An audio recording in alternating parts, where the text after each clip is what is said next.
Bon dia. Good morning. Good morning, everyone. Professor Rain, Mayan, thank you. Thank you very much for your kindness and warm welcome. Dear speakers, I am looking forward to hearing your ideas, your thoughts on the issue we will be discussing today, the future of Catalonia. I am confident the future of our country will be decided freely by its citizens in a democratic and peaceful manner. There is no other way in 21st century Europe. We Catalans are 7.5 million of European citizens, and I'm sure, excuse me, and I'm sure it will be eventually us who will be able to decide our future.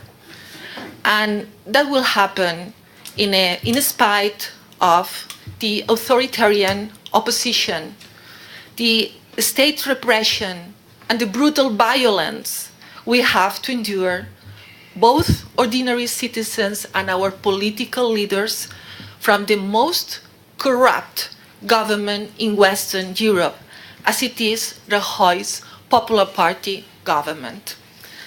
According to the Chief Inspector of Spain's Unit of Economic and Financial Crimes, better known by its acronym UDEF, this is not a pro-independence Catalan body. It's an area within the Spanish state in Madrid. They are not pro-independence.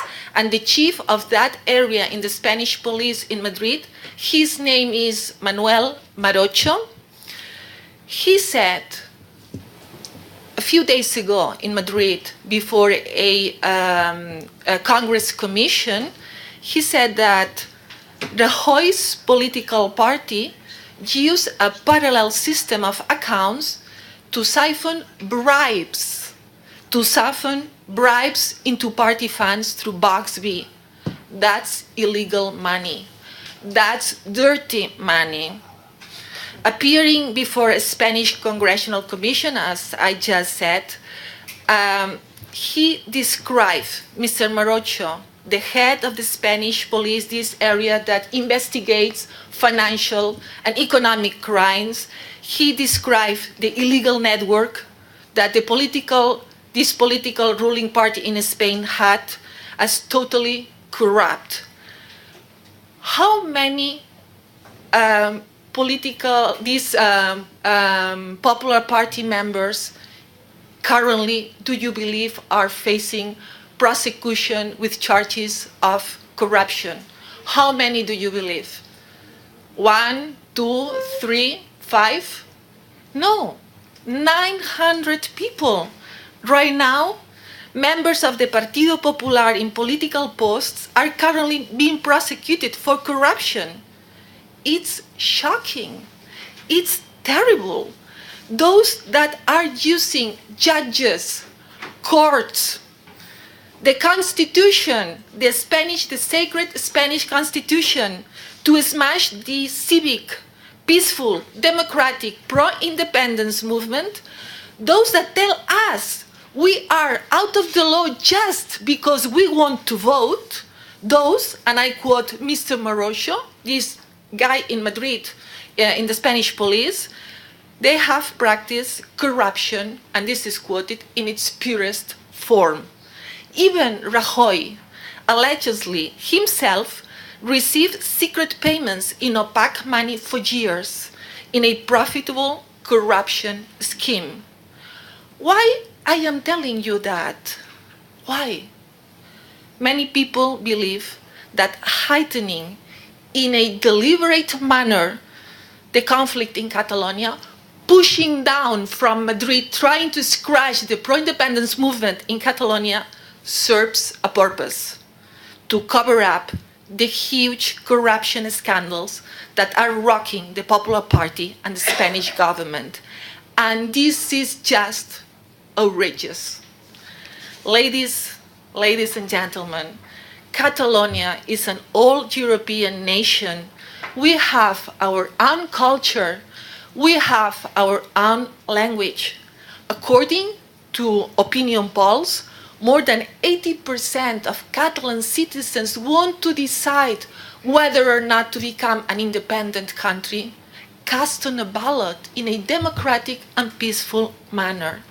But the aggressive and nationalistic Spanish government and its political allies do not accept us as we really are and refuse to treat us as a people and as a political subject. None of our arguments, none of our attempts at dialogue, none of our political majorities have been, up to the present time, sufficient reason for the corrupt Rajoy government to listen to the Catalan demands. Those demands have been expressed for many years in a democratic and peaceful way, and always massively. Hundreds of thousands of regular Catalan citizens going out to the streets to express the way they want to be treated.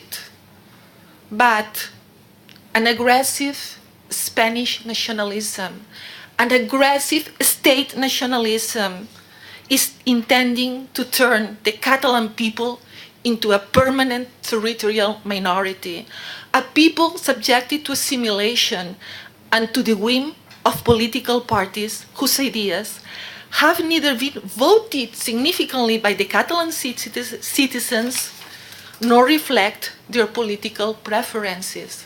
How many people in Catalonia do you believe ever cast a ballot for the Popular Party and for its ideology?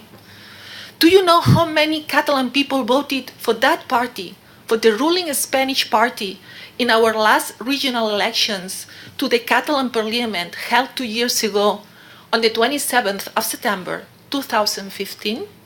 In a record 75% turnout. So the results were a very clear picture of the Catalan society and their political preferences. How many Catalan people vote for Popular Party?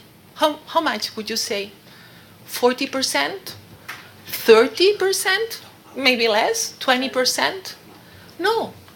Not even 8.5% of Catalan people ever voted for the Popular Party. That's certainly a very small segment of Catalan society. But let me tell you, ladies and gentlemen, this tiny minority has eradicated the democratic majority of the Catalan institutions. It has imprisoned the Catalan vice president and 7 ministers without bail. They are in the prison. The legitimate vice president and 7 legitimate ministers of the Catalan government are in prison in Madrid, while the rest of the legitimate Catalan government, with our president, is in exile in Brussels. And this tiny minority and this undemocratic and corrupt Spanish political party that is in government now also threatens the Speaker and the Bureau of our Parliament with long jail sentences. The yellow ribbon, this, some of you asked me, that I'm wearing on my lapel, is a vivid reminder of this intolerable situation. It is a sign of solidarity with the Vice President and ministers of the legitimate Catalan government improperly imprisoned, along with 2 civic society leaders, the 2 Jordis. They are jailed also. They are like private citizens. They are the leaders of the 2 main civic pro-independence organizations. They are also in jail. And they are in jail by an authoritarian and, as we already saw, an extremely corrupt regime in Madrid.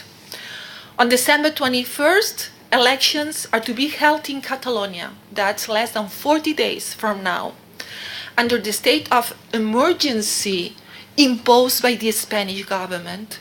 The pro-independence parties will stand.